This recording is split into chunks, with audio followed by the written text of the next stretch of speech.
Hey everyone, Justin here with Voices for Voices. Thank you very much for joining us on this episode of the show. We're over 410 episodes, just incredible here going into the second week in January of 2026. Thank you for being so loyal and watching and listening wherever you reside or wherever you are traveling to or from or in the middle of your travel.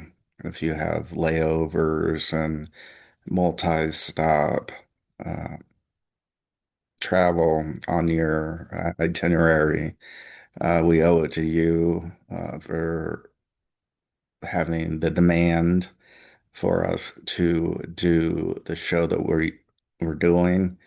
And we love being able to bring new content to you and all in the name of helping people and bringing people together.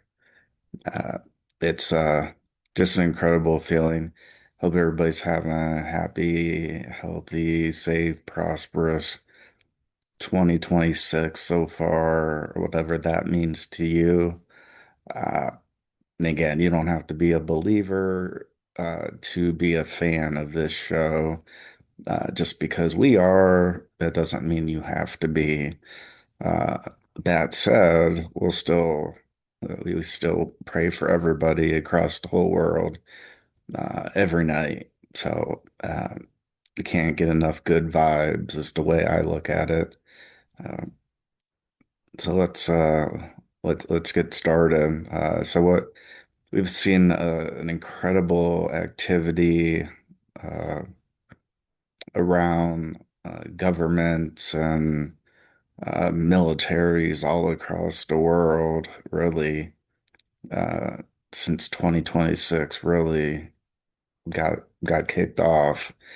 Um, Even before that, and and so we. Uh, reason I bring that up is because sometimes military involvement and missions is due to politics. And if this is your first show tuning in, we choose culture and people and humans over politics and military usage. Uh, doesn't mean that topics won't come into shows here and there. It just means that we're not gonna spend a whole lot of time on those topics because there's plenty of shows to do that already. And frankly, we're trying to look at the world in a positive light and helping people, even though some military missions could be argued are helping people, but we aren't looking at that. We're looking at things just from a uh, culture perspective, a human life, helping people survive and thrive. Uh, and we want to talk first here tonight as we're filming in the evening where we reside. And I want to talk about miracles. So some people may believe in miracles, some may not. I'll lay out the situation and then you can, our viewers and listeners always decide. So we'll leave that. It's a little bit warm. So there we go. Adjust, uh, adjust my jacket here. And so with that, there are many different hobbies people have: playing sports, playing music, rock climbing, mountain climbing, skiing, and there are certain, if we're looking at,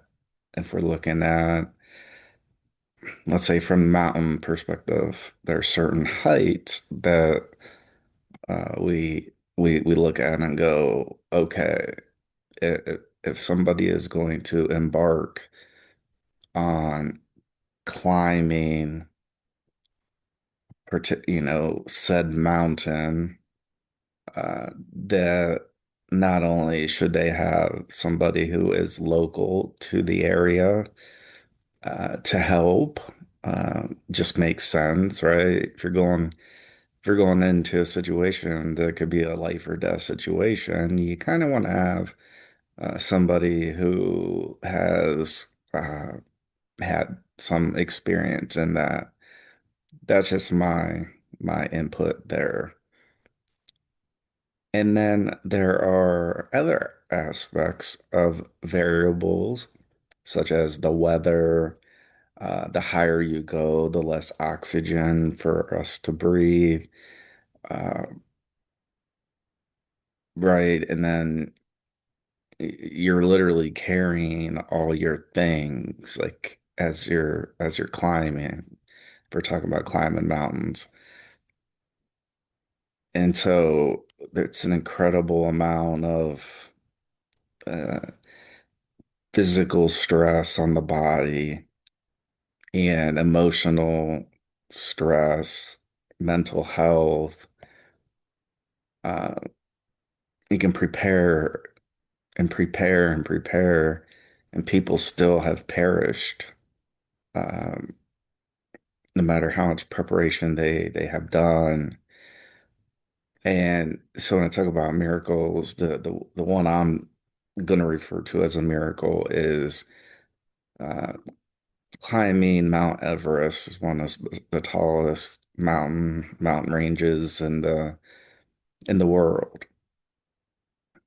And so again, you want to make sure you're well versed, and there's different base camps where you go a little bit and then you rest, and then you go a little bit.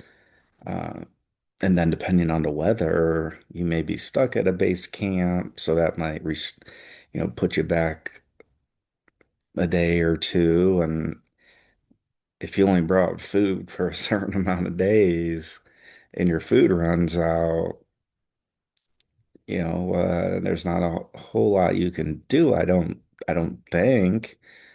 Uh, maybe and I'm not well versed in this. I'm going off of uh, a story that I came across. So maybe you're able to buy food if you run out, given weather and different conditions. So there's that. Then there's having the guide, somebody that is with you and with your group or with you individually. And then there's a thing called oxygen that we need. All our brains and bodies need oxygen in order to continue the functions that our body completes. And the higher you go in the atmosphere, uh, the less amount of oxygen there is. So let's just say there's 100% oxygen uh, at sea level. And let's say for every 10,000 feet up, oxygen goes down by 10%. I don't know this to be true. I'm throwing out this hypothetical because I know that oxygen, the higher you go, the lower the oxygen level is. And so when anybody is going on these climbing expeditions, one of the things that is recommended, from what I understand, doesn't mean I'm right. Uh, I've I've been wrong my fair share of times, is there is supplemental oxygen that can be brought with a person so that the higher and higher they go, they're able to supplement with oxygen to help get more oxygen basically into the body. I mean, it's pretty straightforward. Now, I don't know how much is needed. I don't have the numbers, and that's not important. What's important is that the oxygen level, the oxygen availability, the higher we go in the atmosphere, uh, goes down and down and down. And so the higher you go, the less and less and less and less and less oxygen that's available in nature. So a lot of people, from my understanding, take supplemental oxygen with them. So as they get to certain points, they're able to basically replenish to an extent their oxygen levels. And so what's this have to do with mental health? Well, it has everything to do. Number one, it's, you want to stay alive. So that's one thing. We want to stay alive. Because that's the whole point is we want to stay alive. We want to reach the summit and then we want to come down safely. All that safely. So having the guide, having enough food, having, the mental and emotional strength, the physical strength, the food, I think I mentioned that. The guide and the supplemental oxygen and I think there might even be like certain vitamins that help ahead of time. Uh, that may even be during the trip because this is from what I understand, this isn't something you don't do it in one day. You do it in more than one day. And so the story I came across was this person decided, and I don't know if, let me just tell the story and then I'll tell you the part I don't know. So this person wanted to climb Mount Everest and ski down without any supplemental oxygen that I just talked about. So totally relying, from what I understand, 100% on the oxygen availability that is already built up in his body and what's available in nature as the climb up, reach the top. They only have a certain amount of time and then ski ski down, and then take breaks and have all that mapped out.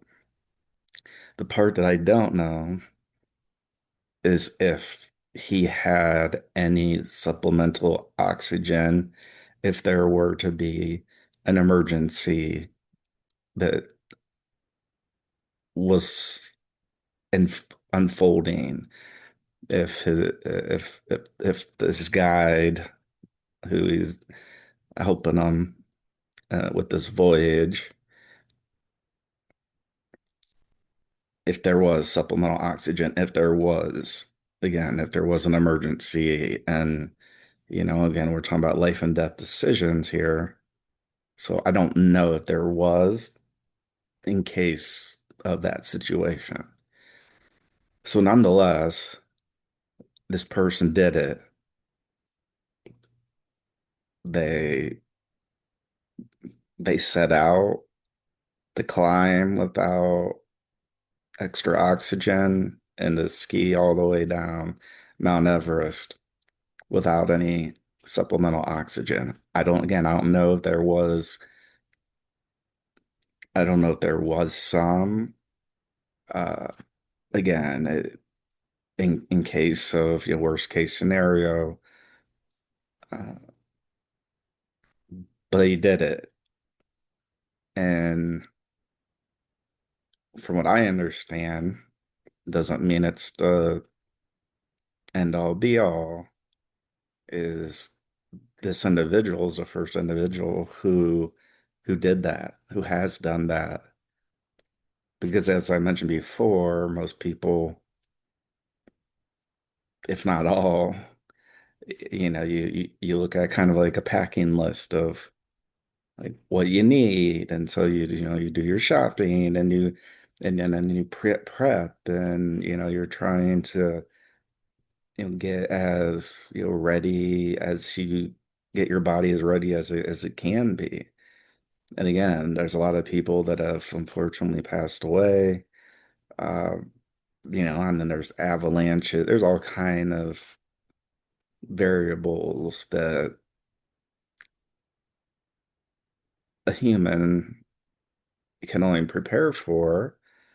But no matter how much preparation a person does, doesn't mean that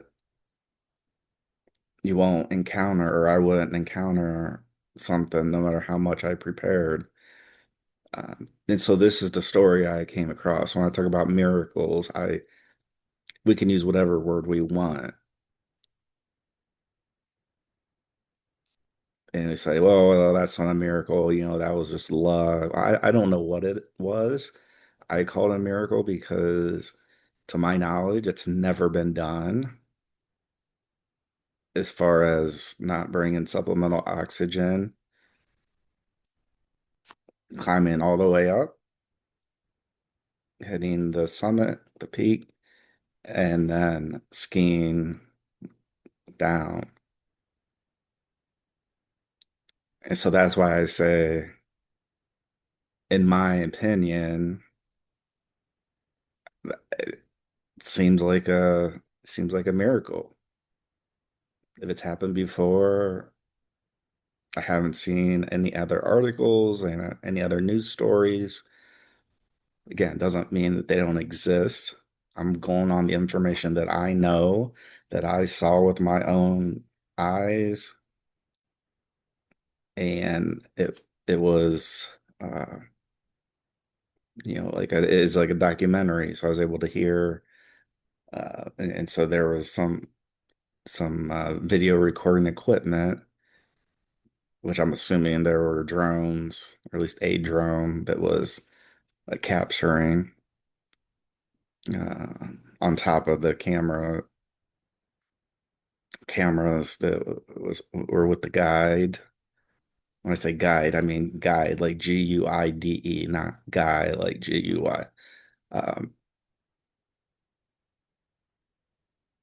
and so we got to look at these types of events, and there's a reason why it happened, and there must be reasons why other people, if they've tried it uh, before, I don't know if they've passed away. I don't know if they had the supplemental, or they had planned like, oh, I'm just gonna get through it. And then maybe they reached a certain point and they're like, well, I don't know. And coming from me, somebody that's not uh, an avid climber, let alone mountain climber, uh, I would be taking every single uh, whatever's on the packing list of things. I would be taking every single one of those. I wouldn't say, I don't know. I don't think I need this one. I don't think I need that one. That something like this is something that people, even with supplemental oxygen, pass away. Uh,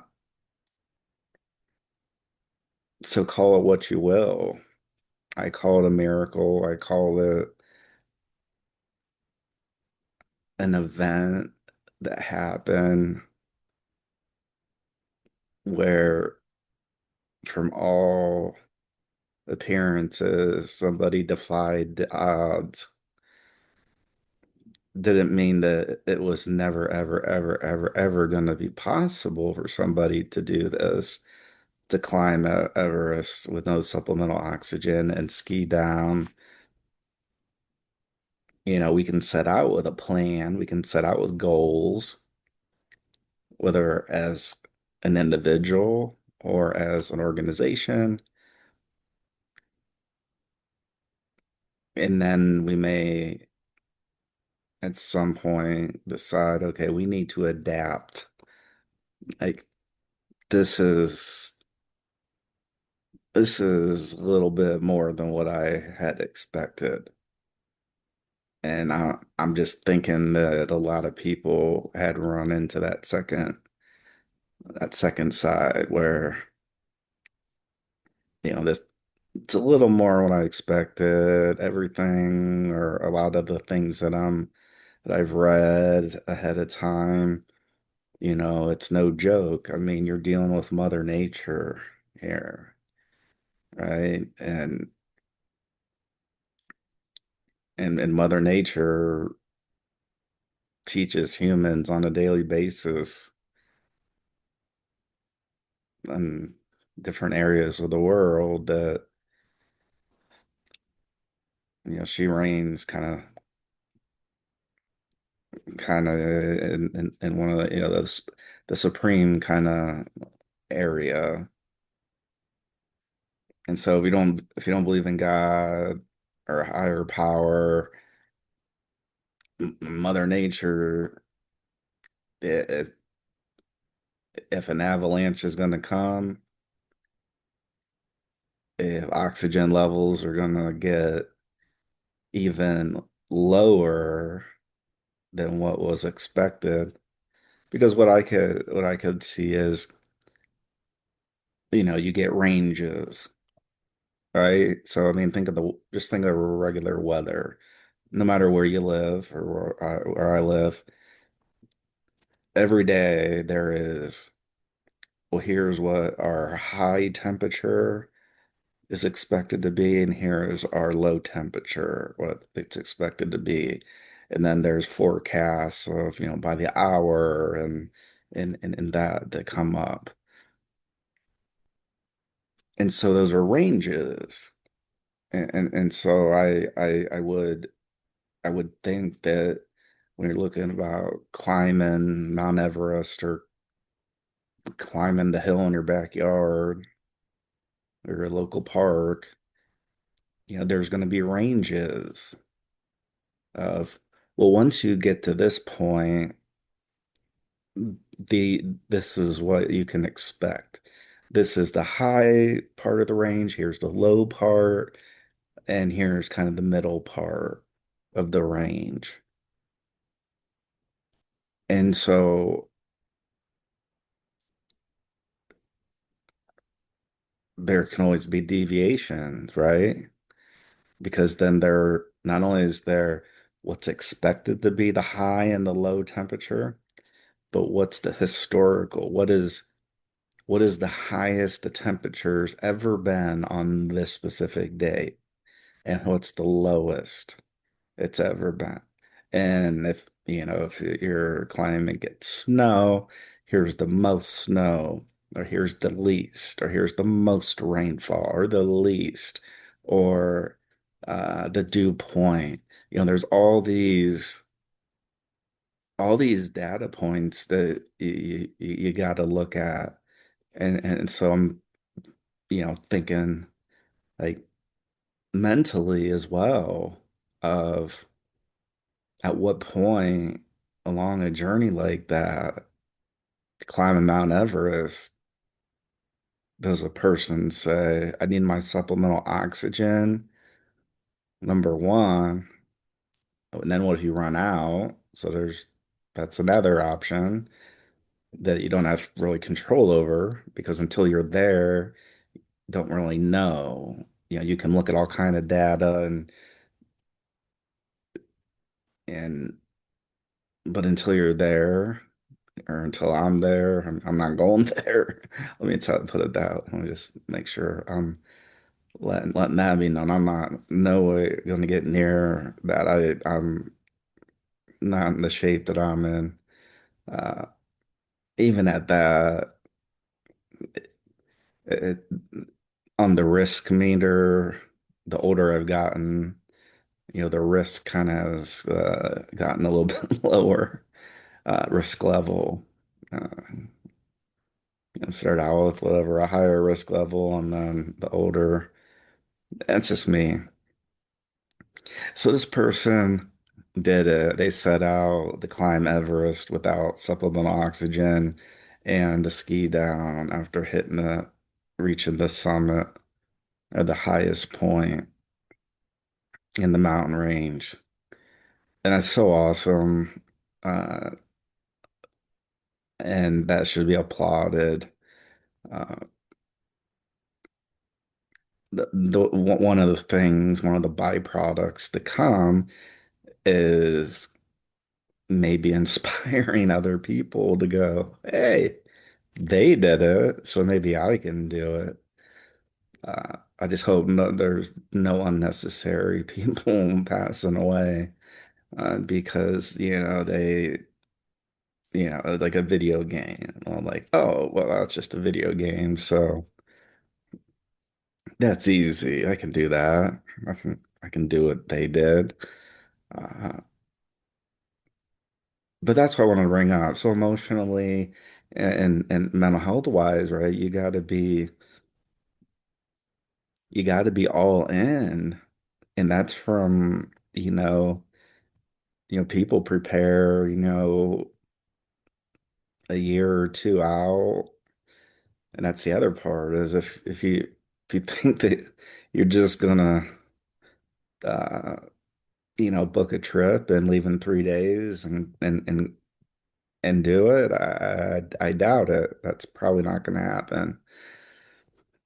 So there's all kind of preparation that goes on, but from a mental side, you got to be all bought in. You know, be you got to be a believer in yourself, because when you're up there climbing, there might be a guide that's there to help, and there might be a few other people with you that you've never met in your life, and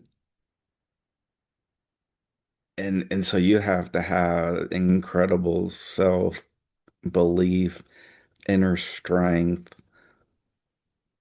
because when you're going to get to some hard decision points of what do I do?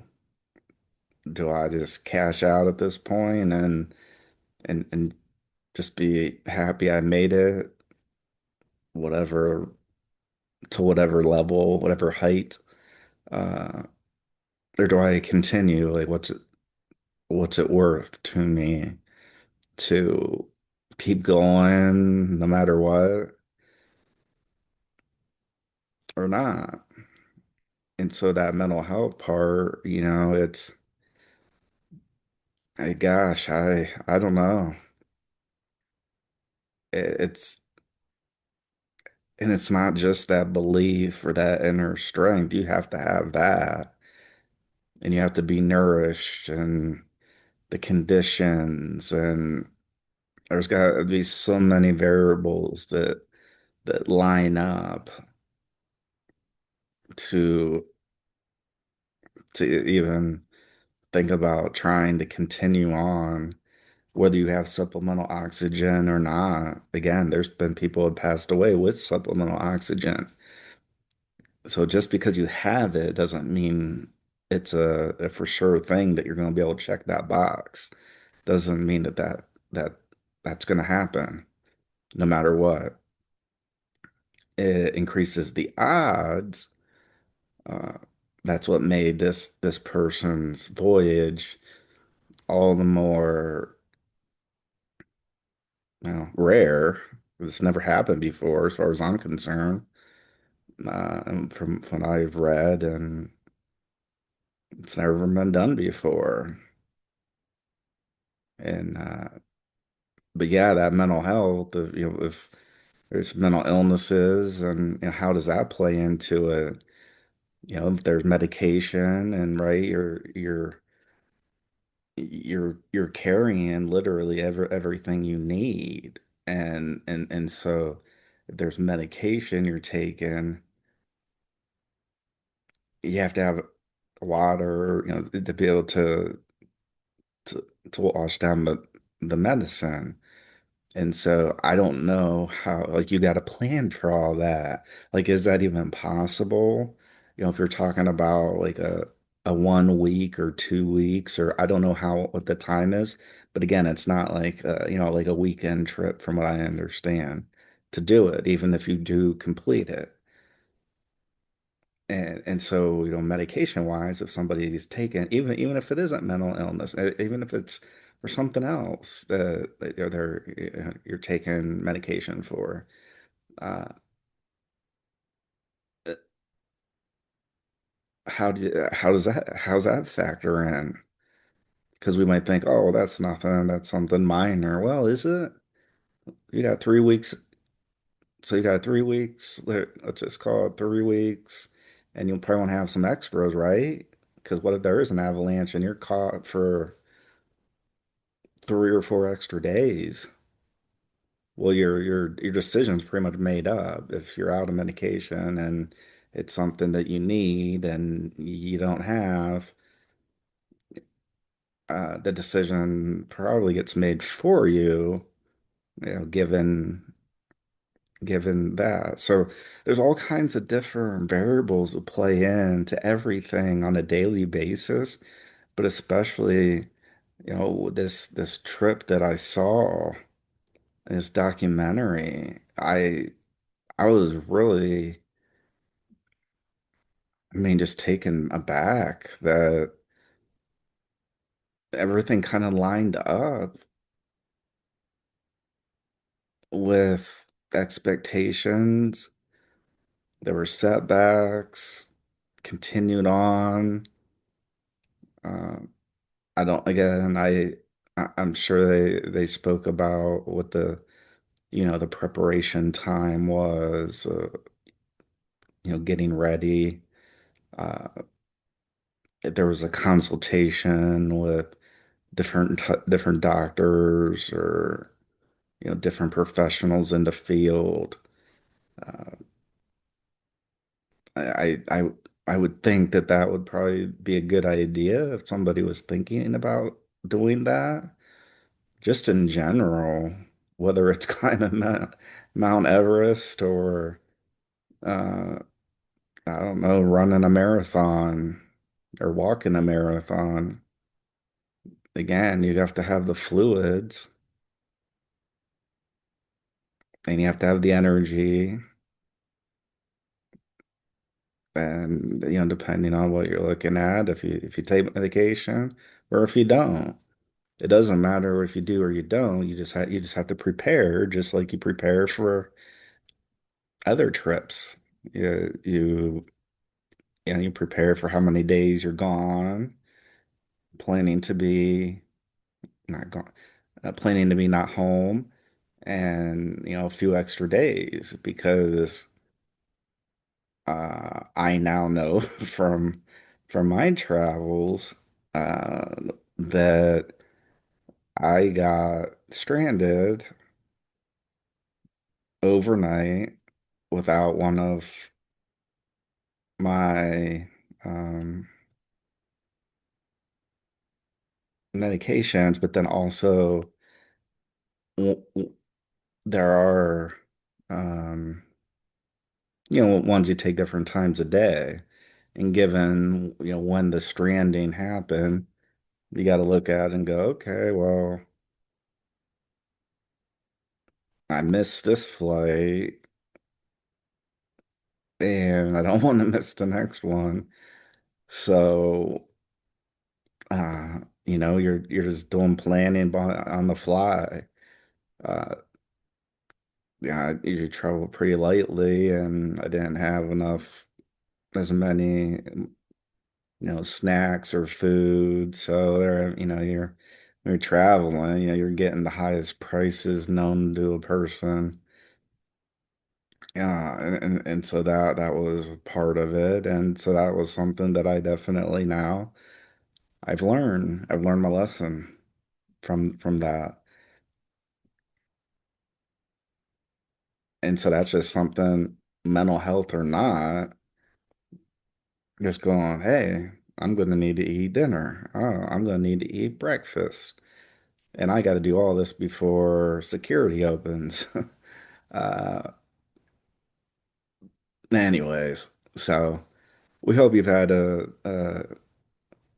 been one of another one of these upbeat stories for our show. Uh, just incredible. I'm sure you can find the story I'm referring to. Uh, if you can, subscribe. If you can reach out to, 25 of your friends, you can text them, send them a group chat.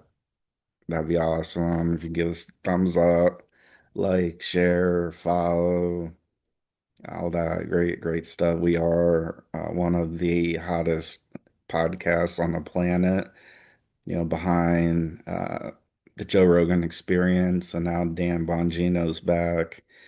Uh, then it's all because of you. And we have nothing but love coming back to each and every one of you. And we look forward to coming back on another episode of the Voices for Voices TV show and podcast. And until then, let's help get our reach. Let's help expand our reach from over 100 countries and provinces and territories across the world to 300, at least 300 countries, provinces, and territories across the world. And let's go from over 1,000 cities across the world to over 3,000 cities across the world. I know we can do it, and with your help, we can do it. So have a great day wherever you may be, and please be a voice for you or somebody in need. Bye bye. We'll see you on the next show.